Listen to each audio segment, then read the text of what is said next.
చూసిరా మా కుందనగాడు షాన్గాడు ఇద్దరు వండుకుని ఇంటికి వచ్చేసరికి కొంచెం లేట్ అయింది. చూసిరా ఇగో ఇద్దరు వండుకుర్రు. చూడు ఎట్లా వండుకుర్రు.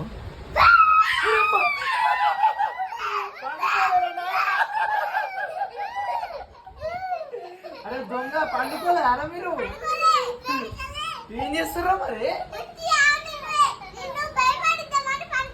అవునా భయపెడతాం అనుకున్నావా? నిన్ను చూస్తే ఎవరు భయపడతారా? పిచ్చోడు.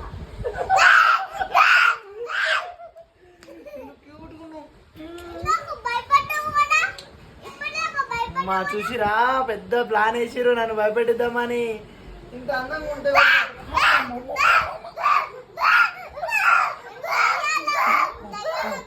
దయ్యాలు వచ్చినాయి.